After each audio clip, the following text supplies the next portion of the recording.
3, altitude de croisière de 40 000 pieds. Et la météo prévue pour l'arrivée, 22 degrés Celsius, c'est généralement ensoleillé. Alors nous allons vous revenir juste avant la descente avec une nouvelle météo.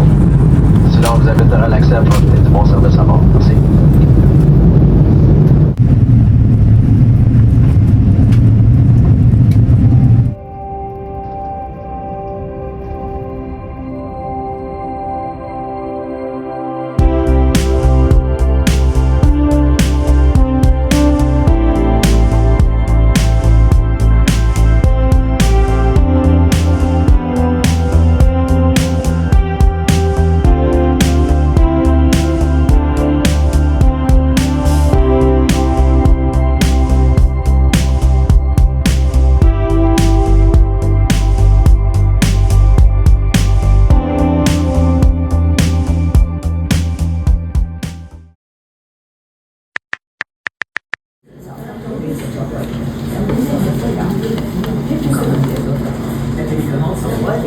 Bonjour, j'espère que vous allez bien.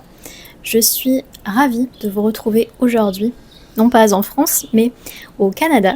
Je suis arrivée hier soir à Montréal. C'est la deuxième fois de ma vie que je viens ici. J'avais passé 6 mois à Montréal dans le cadre d'un stage quand j'étais en master et j'avais absolument adoré l'expérience. J'adore cette ville, j'adore les gens, j'aime beaucoup l'énergie ici, donc je suis très heureuse d'être de retour. Je pense que cette vidéo sera un peu décousue. Je vais filmer des fragments de mon séjour par-ci par-là, un peu comme un journal de bord, parce que je suis désolée si vous entendez les travaux, les travaux juste en face, parce que théoriquement je suis censée être en vacances, mais je vais quand même continuer de travailler un peu. Donc je filmerai quand je trouverai quelque chose de sympa à vous montrer. J'ai amené avec moi 2 auteurs canadiens. Suite à vos recommandations, je vais découvrir 2 écrivains canadiens très connus, une femme et un homme. Alice Munro avec Rien que la vie, qui est un recueil de nouvelles. Donc ça va me donner une petite idée de son style. J'ai commencé à le lire hier dans l'avion, j'en suis au tout début. Et un écrivain québécois particulièrement célèbre, Michel Tremblay, avec Au hasard la chance. Alors malheureusement à la bibliothèque c'était le seul livre de cet auteur qui était disponible, ce qui est un petit peu dommage parce qu'il me semble que ce titre fait partie d'une saga de 6 livres, donc je risque de ne pas tout comprendre si c'est vraiment un texte qui est intégré dans un cycle, mais c'est pas grave, ça va me donner une petite idée de son style et j'ai vraiment hâte également.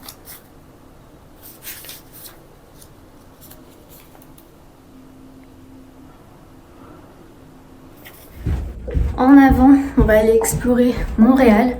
Je vais pas vous montrer ma chambre d'hôtel parce que ce n'est pas très intéressant et surtout, c'est un bazar absolu.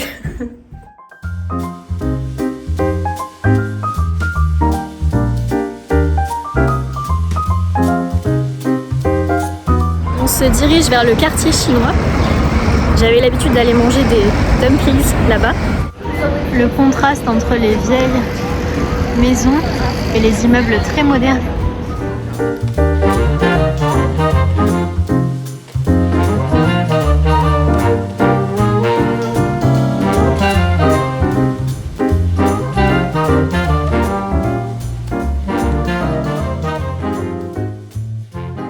La femme au tailleur style Chanel, son caniche serré contre elle, braque un regard offusqué sur le siège social de la Banque de Montréal, symbole du pouvoir anglais.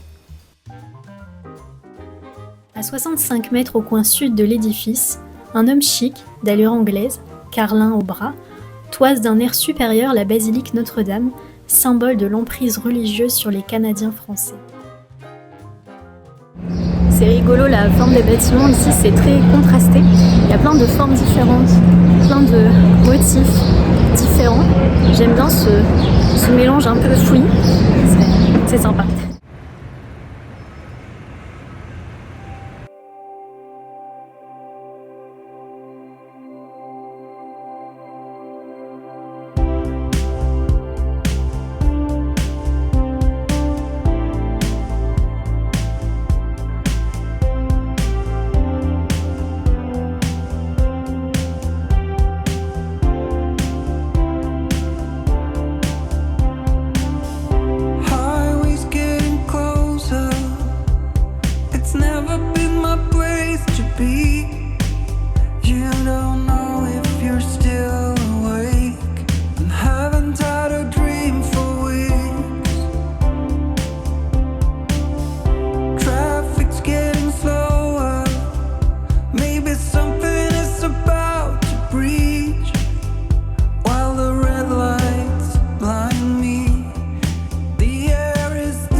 se balade dans le petit jardin du château Ramsay.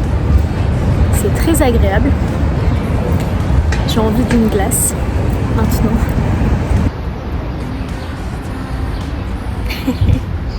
Ça sent bon.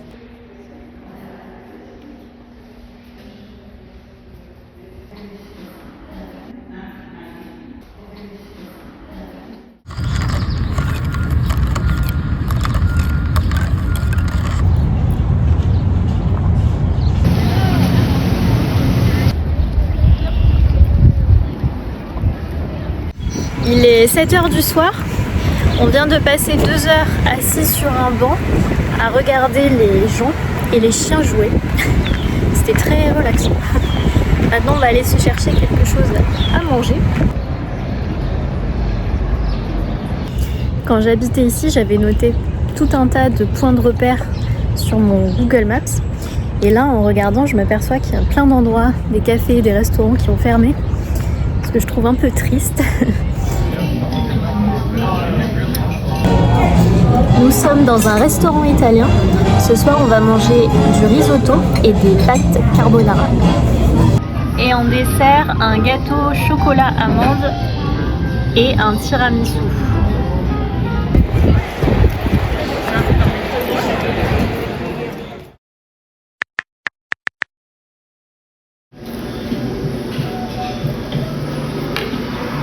Aujourd'hui, on va aller dans le quartier du Mont-Royal, peut-être aller lire un peu dans le parc, peut-être manger des bagels, faire quelques boutiques.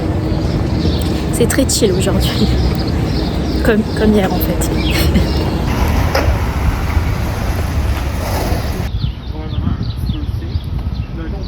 Ce matin, en prenant le petit déjeuner, j'ai lu quelques informations sur Montréal, donc je vous les donne. Montréal, c'est une ville avec plus de 4 millions de résidentes et de résidents, plus de 120 nationalités, et c'est une ville chef de file dans de nombreux domaines, comme l'aéronautique, les jeux vidéo, la biotechnologie. Donc voilà, une ville très vivante, très animée, avec une bonne énergie, comme je vous en avais parlé hier, je crois.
a pris 2 bagels, un saumon et un végétarien aubergine chèvre pesto.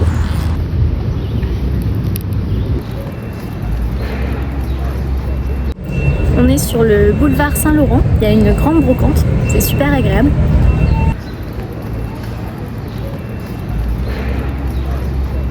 Troisième café de la journée.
Nous sommes à Trois-Rivières, qui est la capitale de la poésie.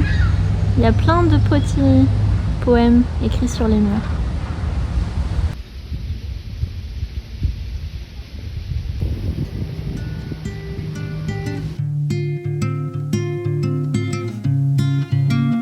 À tâtons dans le vent, poursuivons les absences qui éblouissent l'instant.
Depuis quelques jours, cette table en bois, c'est mon spot favori. Je viens lire ici tous les matins. C'est très agréable. Ça doit faire une semaine qu'on ne sait pas parler, vous et moi. Je suis actuellement à La Malbaie, qui est une petite ville au bord de l'eau, particulièrement à côté du fleuve Saint-Laurent. On passe nos journées à faire des randonnées au bord du lac, dans la forêt, les montagnes. C'est tout ce que j'aime. Aujourd'hui, on va aller faire une autre randonnée, donc je vais en profiter pour vous montrer un peu à quoi la nature ressemble ici. Et c'est tout ce que j'ai à dire. On y va.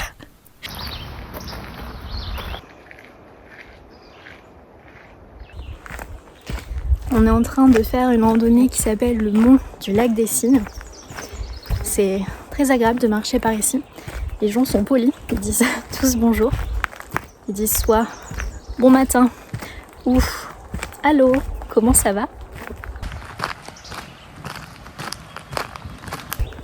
Parmi les différences culturelles qu'il y a entre le Québec et la France, il y en a beaucoup, notamment le tutoiement qui est beaucoup plus rapide ici qu'en France. Souvent quand vous allez dans les magasins, les gens vont vous tutoyer.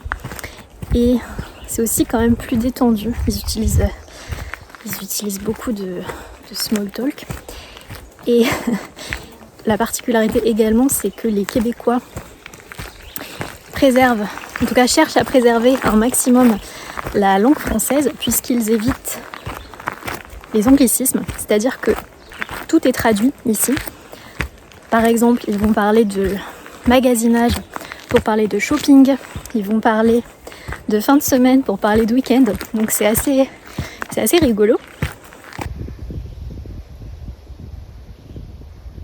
Et dans le cadre professionnel, mon expérience est limitée, donc à prendre avec des pincettes, puisque je n'ai travaillé que dans une entreprise ici et pendant 6 mois. Mais j'ai l'impression que les relations sont un peu moins hiérarchisées qu'en France. Donc si vous avez travaillé ici, je serais curieuse d'avoir votre retour. Si vous êtes français, est-ce que vous voyez des différences par rapport à la France? Ou inversement, si vous êtes québécois ou québécoise et que vous avez vécu en France, est-ce que vous l'avez bien vécu? Dites-le moi, ça m'intéresse beaucoup.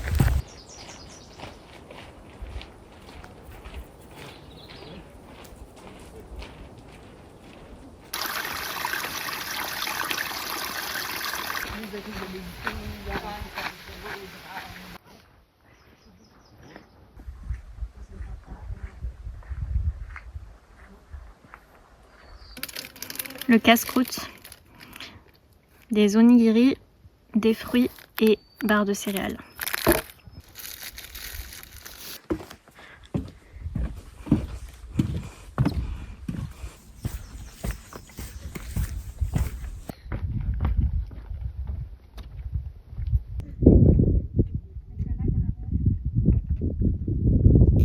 Nous sommes en train de redescendre, c'était magnifique là-haut. Je pense malgré tout que j'ai une petite préférence pour les paysages en Colombie-Britannique et en Alberta parce qu'ils sont vraiment incomparables. C'est à couper le souffle là-bas, mais ici aussi, c'est absolument sublime. Je sais pas si je vais continuer cette vidéo. Je pense que j'aurai assez de contenu.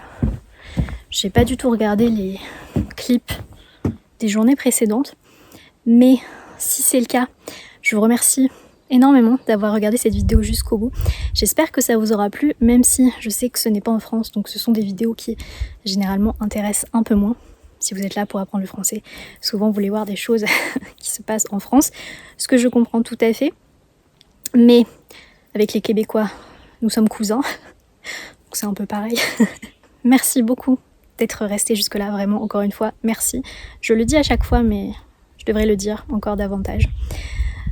Prenez, si vous souhaitez soutenir la chaîne, vous pouvez faire un petit don avec 2 €, histoire de m'offrir un americano. Prenez bien soin de vous et de vos proches et à bientôt. Salut!